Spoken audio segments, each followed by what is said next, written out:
you just getting into tufting and you want to avoid wasting time and money? This video is for you! Today, I'm sharing 7 tips I wish I knew sooner when I started tufting. These tips will help you avoid beginner mistakes and get better results faster. Enough talking, let's get into it. Okay, the first tip today is super important. It's the base. It's the tension of your fabric is key. It needs to be tight. I mean, when I say tight, I mean real tight. When you put your fabric, I advise you to start from the top, then the bottom, then the sides. As you go, you adjust the tension. And then I try to go in every direction to make sure it's tight. It should have a little bounce, just a little bounce, but not much. If the fabric is not tensed enough, the gun is not gonna work properly. And that's how you will make holes in your fabric. Before tufting, or if you tuft one day and you tuft the second day, make sure the tension is still there. Sometimes the tension can go away a little bit from one day to another. So it's always good to give it a little extra tension when you start again working on your tufting piece to make sure that it's working properly. Another tip, not all yarn works with your tufting gun. When I started buying different yarn that I found and thought were gonna be looking nice and cool and beautiful. But the reality is that sometimes the yarn can be either too thin or too thick. And you don't want any of that, because if the yarn is too thin, it will keep pulling off. Unless maybe you put 7 pieces of yarns at the same time. I will come back to this later. But if the yarn is too thin, when you will be tufting, it will fall. And if the yarn is too big, it will jam. So you need to check which thickness is best for your gun. Third tip, you should always buy a little more yarn than you think. You will get a lot of yarn going. Tufting, it's yarn fast. Always buy extra yarn.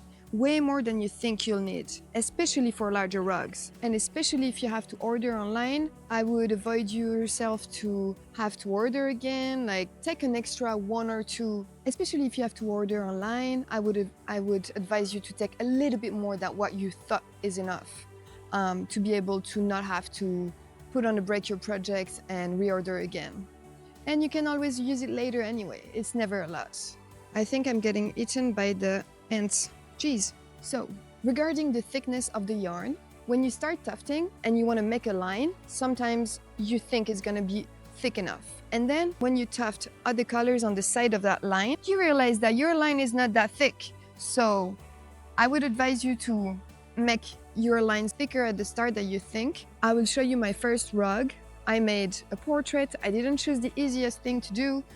And you can see that the lines were not thick enough in some parts. I used different type of yarn, not the same thickness, from different vendors. It was a bit of a mess, and I would definitely advise you to start with a simple design, not something complicated, just to get the hang of it. Okay, tip 4. The backing is as important as the front of your rug.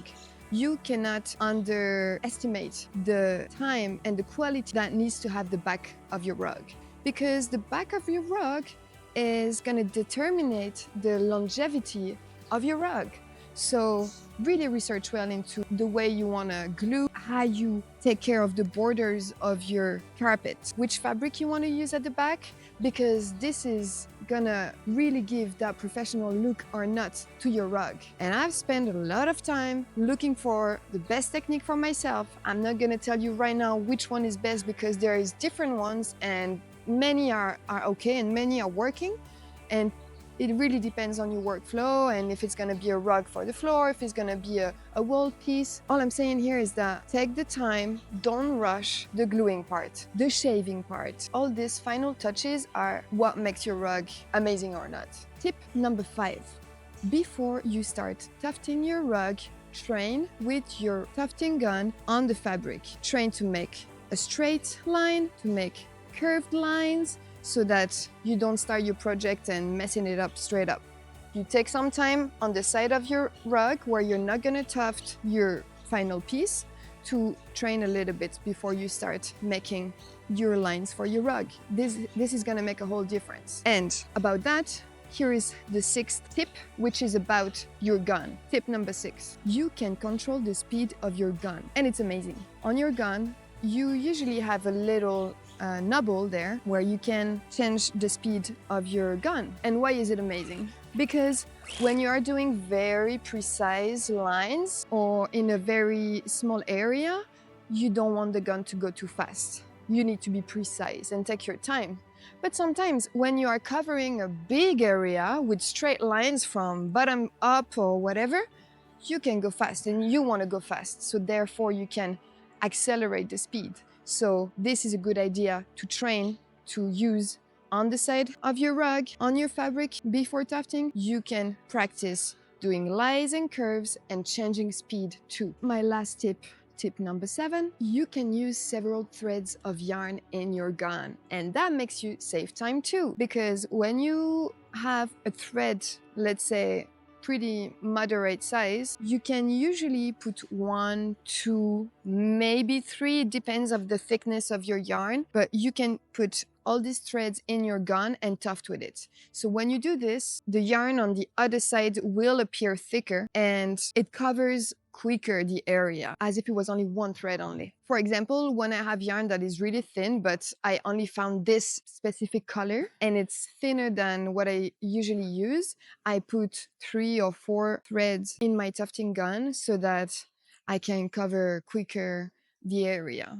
And let me give you an extra bonus tip. If you have a yarn winder like this one, you can straight up put 1, 2, 3 threads at the same time so that you prepare your yarn with already like 3 threads ready to go in your gun. So you make one ball and there's like 1, 2, or 3 threads of yarn that you can straight up put in your gun, and as you go it will just unroll that big ball of yarn. That's the preparation that you can do before tufting, and that will save you loads of time instead of maybe taking like 3 balls of yarn and putting them separate in your tufting gun. That might mess up as you tuft and it might roll, or so I would advise you to get a yarn winder and to prepare your balls ready with 1, 2, 3 yarn threads. If you made it this far in this video, congrats! You're officially smarter than myself when I started tufting. If this video helped you, don't hesitate to put a like. You can hit subscribe for more tips, for more wins and fails. I'm sharing every week some studio vlogs, so don't forget to subscribe. I'll see you in the next one.